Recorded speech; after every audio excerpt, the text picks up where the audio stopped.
Here's some one-handed example solves. Here's the first scramble. We see we have some good stuff. We have this thing solved. We have some red pieces that look like they could make something interesting. Yeah. So that's basically it. So what I'm gonna do is either blue or orange, and I actually think I'm going to do blue because it looks like an interesting solution. So I notice these two are in a good position because once you do this, these are all solved.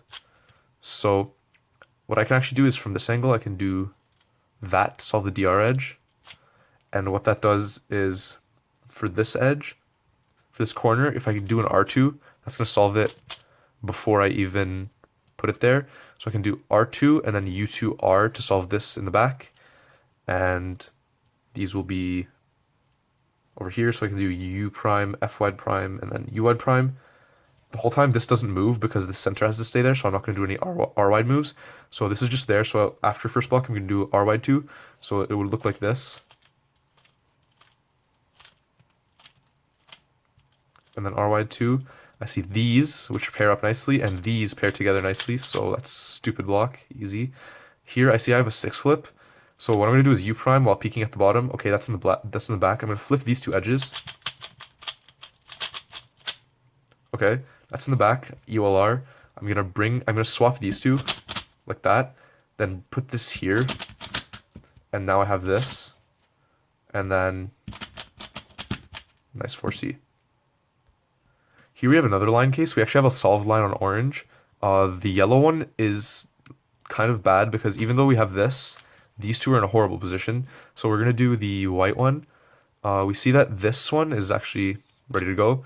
So we can do D2 to put that over there because it's already solved. And then we just have these two to sort out. So we can do D2, RY2, RU prime RD. And the only wide moves that are going to affect the DR edge are we're going to put it here. And after the D, it's actually going to solve. So that's perfect. So D2 puts that in the back, right? And then we have these two. So RY2 pairs these while putting the DR edge here. And then I can just solve this one.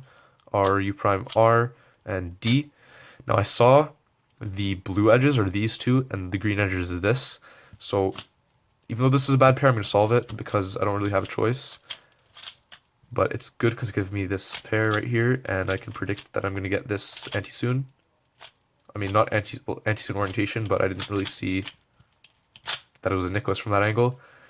This case, just arrow like that, and then that with that.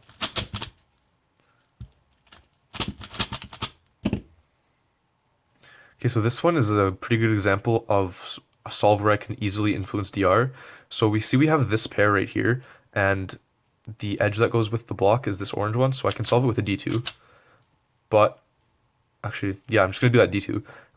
What that does is brings the front edge, the orange green, to the front, and the corner needs to flip. So what I'm gonna do is D2 R prime U, but instead of solving that, because that would break this pair, I would do the back pair first, then the front pair, while influencing this DR by remembering it's there and the B is gonna put it here, but it's misoriented.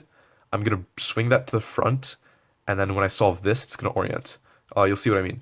So D2 just solves this, right? Now we have this pair, this here, that there, this here.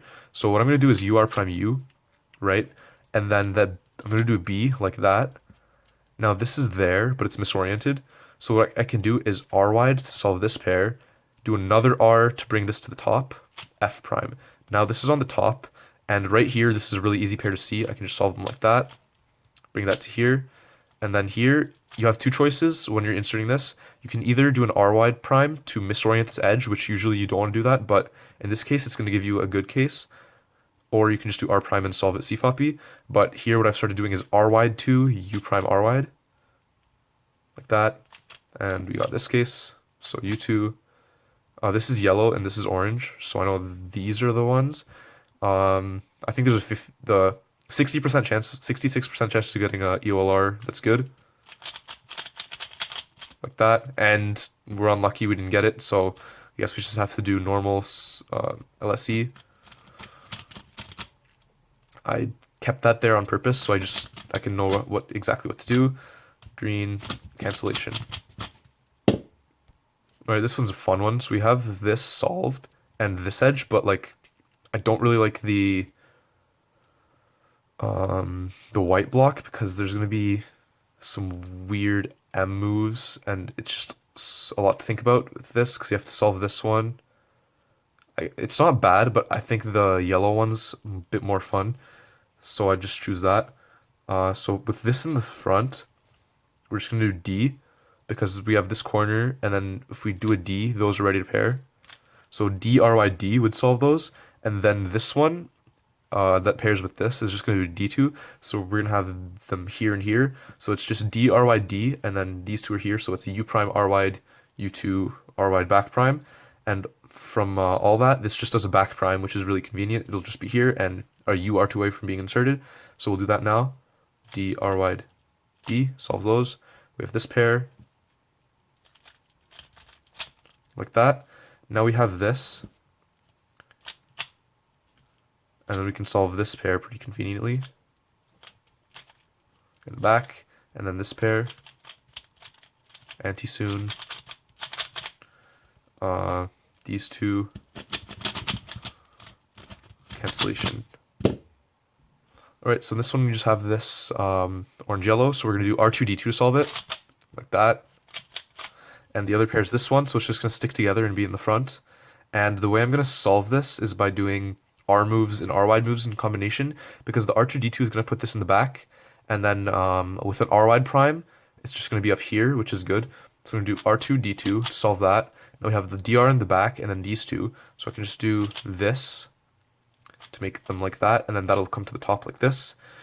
So I see a blue edge and a blue edge. There's only there's a couple blue edges that it could be, but actually, there's only a limited number of blue edges, so I know like one of these has to be the one I'm looking for.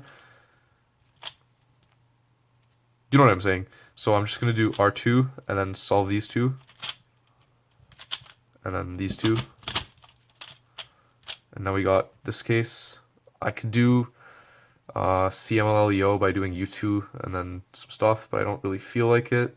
So I'm just gonna do that and take a good EOLR case. This is a really good one. It's like 6 moves to completely solved. So like that. And then thanks for watching.